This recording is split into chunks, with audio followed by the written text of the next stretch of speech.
નિરાંત મહારાજ શ્રી મંસારામ પર જે લખેલા પત્રમાં પૂછેલ પ્રશ્ન પૂછેલ અને એનો જવાબ બહુ સુંદર રીતે સહજ રીતે વાલા મને સમજાવશે. પૂર્વે પ્રશ્ન છે પેલો, પૂર્વે મનની આદ ક્યાંથી? મન ક્યાં રહે તેનો આદિ અને અંત. મનનો આદિ એટલે ઉત્પત્તિ ક્યારે અને મનનો અંત એટલે મનનો નાશ ક્યારે થાય. ખાસ ધ્યાન દેજો.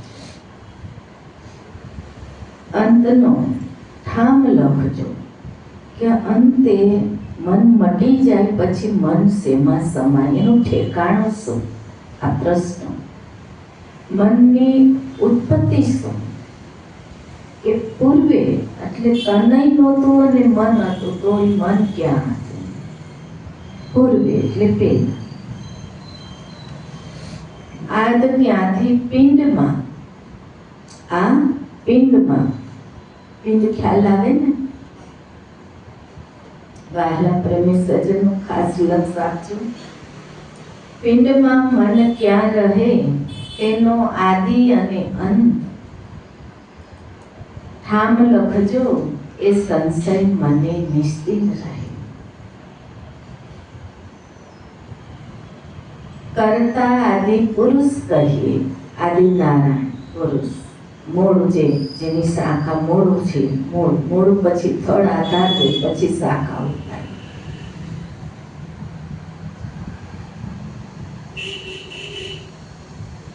શાખાઓ નીકળે પછી ફૂલ ફળ લાગે. પછી બોરે છે કોણ? સંસાર. એને સંસાર કહેવામાં આવે છે. એ જ મૂળ ઉલટા હોય એટલે સાહેબ કે કરતી જૈસે લંબે ચढ़े तो ચાખે તો ગીરે તો ક્યારે ગીરે? ક્યારે ગીરે? પકડી રાખે એકનિષ્ઠ એટલે તો વાંધો આવતો નથી. તનમાં પ્રાણ હોય ત્યાં સુધી પ્રેમ રસ ચાખે. અત્યારે ઓલા ફૂલ ને ફળ છે ને કે નથી? મૂળ આદિ પુરુષ નારાયણ, જેના છંદો અને વેદો પાંદડા છે ને જેમાંથી સંસારની ઉત્પત્તિ થઈ છે. સંસાર રૂપે વૃક્ષ. મૂળ પછી થડ, થડમાંથી પછી શાખાઓ નાની મોટી નીકળે છે. સમય અને ઋતુએ કાં તો ફૂલ આવી ખરી જાય છે અને કાં તો ફળ પાકે છે. રાહ કોણ જોવે છે? રાહ કોણ જોવે છે? રાહ કોણ જોવે છે? ફળની, ફૂલની. આ ઉપર થોડોક વિચાર કરજો. જીતા સંસારની વાત કરે છે. કાં તો પાકીને ખરીને બગડી જાય છે, કાં તો ફૂલ જ ખરી જાય છે, ફળ થતું નથી. અને કાં તો હાથમાં આવે છે તો અહંકાર આવી જાય. સંસારની આ વાત છે, સંસાર રૂપી વૃક્ષની. એમાં મન સુંદર ઉત્તર છે. કરતા આદિ પુરુષ કહીને મૂળ આદિનારાયણ. ઈચ્છા કરી. કોણે ઈચ્છા કરી? મને. શું કે હજી મનને મનુષ્ય તન મળ્યું, આદિનારાયણ સાથેનો યોગ થયો નથી. એટલે મન સીધું ઈચ્છા શક્તિ સાથે જોડાય છે. ઈચ્છા શક્તિ, ક્રિયા શક્તિ, જ્ઞાન શક્તિ અને વિજ્ઞાન શક્તિ. આ શક્તિ ઈશ્વરની છે. કેની છે? હા, એમાં મનુષ્ય તન અર્ધચેતન પ્રાણીઓ એટલે મનને જેવું મનુષ્ય તન મળે છે એટલે સીધું બહિર્મુખ થઈ મૂળ પોતાના મૂળ ઘરમાં આવી શકતો નથી. આ સંસાર પછી એની અંત આવી જાય છે જ્યારે આદિ પુરુષ નારાયણનો યોગ થાય છે. એટલે કરતા આદિ પુરુષ કહીને ઈચ્છા કરી કે મનની ઉત્પત્તિ થઈ. ઘણીવાર ગુરુજી કહેતા હોય કે આ તન તમને ક્યારે મળ્યું છે કે ઈશ્વરે એકમાંથી અનેક થવાની ઈચ્છા કરી એટલે તમને ઈશ્વરનું રૂપ મળ્યું છે. ઈશ્વરને પણ જગતના ઉદ્ધાર, જીવનના ઉદ્ધાર કરવા માટે મનુષ્ય તન લેવું પડે છે, પણ માના ગર્ભમાં ક્યારેય આવતું નથી. એ વચન 3 કે 6 વિભાગ છે ને એની અંદર જે સત્સંગ અત્યારે હું લઈશ ને જેને ઈચ્છા હોય એમાં સાંભળી લેજો કે તમારું પ્રાગટ્ય ક્યારે છે, માના ગર્ભમાં શું હતું અને માના ગર્ભમાંથી બહાર આવ્યા પછી તમારું પ્રાગટ્ય ક્યારે છે. આ વચન એ 6 વિભાગની અંદર વાલા બોલેલા છે. એ હંસલાના ગ્રુપમાં એ સત્સંગ આપણે મૂકી દીધો છે. એક જાણો, ઈચ્છા અને મનને એક જાણો. કલ્પિત તે ઊભું થઈ ગયું, દેહ નામ કલ્પના માત્ર. પછી મન દેહને જ પોતાનું માની લે છે. પૂર્વે મનની આદ ત્યાંથી, એટલે મૂળ આદિ પુરુષ પરમ તત્વ ક્ષેત્રજ્ઞ પુરુષમાંથી જ મનની ઉત્પત્તિ થઈ. પાછું મન એમાં જ લઈ થઈ જાય છે જ્યારે હરિગુરુ સંતનો સંગ થવાથી, ત્યારે યોગ યુક્ત થાય છે અને ઉપર ઉઠી જાય છે. મનની આદ ત્યાંથી ગુણને જોગા, કાયા માહી વાસ કીધો, હૃદયમાં છુપાવ્યું. પછી ગુણ, પછી 3 ગુણની ઉત્પત્તિ થાય, સત્વ રજ અને તમ. પેલા હતી નહીં, એ સંસાર વૃક્ષમાંથી 3 ત્રિગુણી માયા ઉત્પત્તિ થાય છે અને મન ત્રિગુણી માયામાં આસક્ત થઈ જાય છે અને એને એમ થાય છે કે આ જ બધું સત્ય સાચું છે. મૂળ સ્વરૂપ આદિનારાયણનું શરણું ન મળતા જ્ઞાન થતું નથી, એટલે એમાં પરમ સંશય રહી જાય છે. મનની ઉત્પત્તિ તે કહી વિક્ષેપ કરી. હવે મનનો અંત શું જો? મનનો અંત હરિજન હેતે ધરી, કે મનનો અંત સાંભળો પણ હૃદયે હેત રાખજો. કલ્પના છૂટે. મન જ્યારે ઉત્પન્ન થાય છે કે જેને અર્ધચેતન અંશ, આત્માનો જ અંશ કહેવામાં આવે છે, છતાં એની ઉત્પત્તિ થાય છે, પછી એની એ સંકલ્પ અને વિકલ્પમાં ભણાઈ જાય છે. સતત પ્રાણથી ત્યાં સુધી સંકલ્પ વિકલ્પ, સંકલ્પ વિકલ્પ. જેવું આદિ નારાયણને મળે છે એટલે કલ્પના છૂટી જાય છે. મનને અને બુદ્ધિ આ બંનેને યોગ થાય છે આદિનારાયણનો, ત્યારે કલ્પના છૂટે છે. કઈ? કે દેહ નામ કેવલ કલ્પના માત્ર છે, ગોતો તો મળે નહીં. તમે ગોતવા જાઓ ન મળે. તો મન નહીં, મનનું રૂપ તે કલ્પના માની બેઠું મન કે આ દેહ જ હું છું, દેહ જ મારું છે, હું કાળો છું, હું ધોળો છું. મન સતત આવી કલ્પના, હું નાનો છું, મોટો છું, કરતા છું, આવી રીતે સતત મરતાના અંત સુધી, જ્યાં સુધી આદિપુરુષ નારાયણનું શરણું મળતું નથી. શું કે મનને કોણ સમજાવે? સંસારમાં અનંત પ્રકારના સંબંધ છે, પદાર્થ છે, પણ મનને કોઈ સમજાવી શકે એમ નથી. કલ્પના માની બેઠું મન, તેથી બહુ કરે છે જલ્પના. જવાબ છે કલ્પના દરિયામાં અહીં લહેર મળે તો, દરિયો હોય એમાં લહેરી ઉઠતી, લહેરી ઉઠે તો લહેરી શું હોય છે? આમ દરિયાથી અલગ લાગતી હોય અને ઉછાળા જ મારતી હોય. કેવી? ઉછાળા જ મારતી હોય લહેરી. પણ લહેરી શું હોય છે? પાણી જ હોય છે. એ મન કેનું અંશ હોય છે? ઈશ્વર હંસ એટલે જ ઉપર આગળ વાત કરી. દરિયામાંહી લહેર મળે તો દરિયો એક કહેવાય, તેમ ઈચ્છામાંહી કે જે ઈશ્વરની ઈચ્છા હતી એકમાંથી અનેક થવાની, એટલે અનેક દેખાણું મનને. પણ હવે પાછું જો ઈશ્વર જ્ઞાન પ્રાપ્ત કરે મન અને સમજે તો પાછું ઈશ્વરમાં લય થઈ જાય છે. તેમ ઈચ્છામાંહી મન મળે તો અદ્વૈત રૂપે થાય છે. ક્યાં રૂપે થાય છે?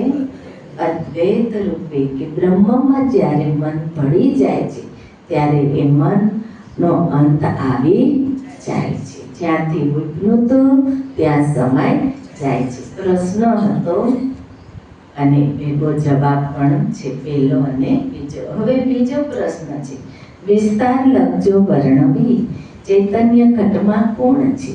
ઘટ કેને કહેવાય? ઘણી વાર પ્રેમમૂર્તિજીએ બતાવેલ છે. કેને કહેવાય ઘટ? વિસ્તાર લખજો વર્ણવી ચૈતન્ય ઘટમાં કોણ છે?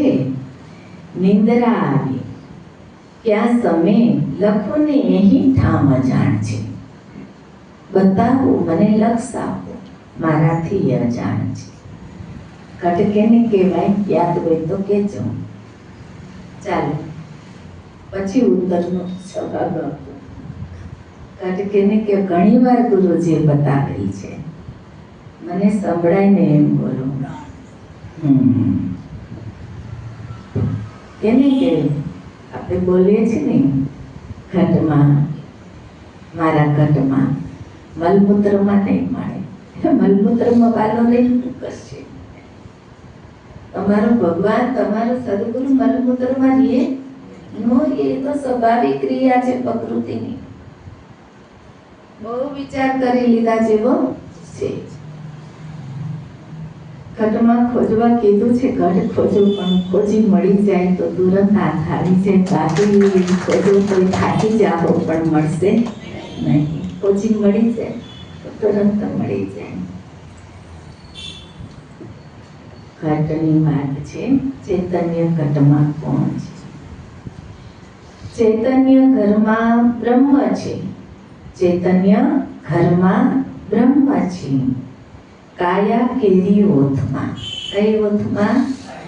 કાયા કેરી ઓથમાં નામ રૂપ દેખીને. શું દેખીને? નામ અનેક છે, રૂપ અનેક છે. દેખીને સર્વ ભૂલા પડ્યા છે ભાતમાં. શેમાં ભૂલા પડ્યા બધાએ? પાછા વળે તો આનંદ સુખ છે. પરમ સુખ પરમ શાંતિ લખ 84 ફરવી ન પડે અને આઠે પૂર આનંદ લે કે ન લે? એ જ ને, કેમ કર્યું? સમજણ જો વાલી થઈ ગઈ, અનુભવ જ્ઞાનની સમજણ, તો આનંદ જ લે. સર્વ ભૂલા પડ્યા છે ભાતમાં. તેજ માહી નિંદ્રા પ્રગટી. અગ્નિમાં, ચાલો અડધો જવાબ પૂરો તમારે કરવાનો છે. અગ્નિમાં તેજ, બસ એટલું જ. અગ્નિમાં એમ નહીં, મારે તો આખું સાંભળવું તમારું મુખે. અગ્નિમાં હજી એક વાર સુંદર રીતે નમાલા સુન બેઠા છો. કેટલી વાર શ્રવણ કરાવ્યો છે. અગ્નિમાં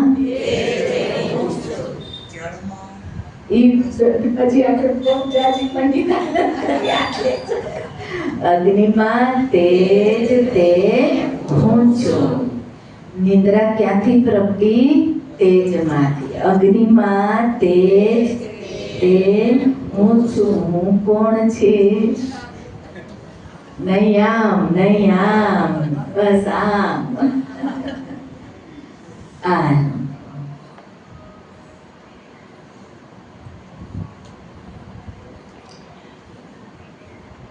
અગ્નિમાં તેજ તે ઊંચું.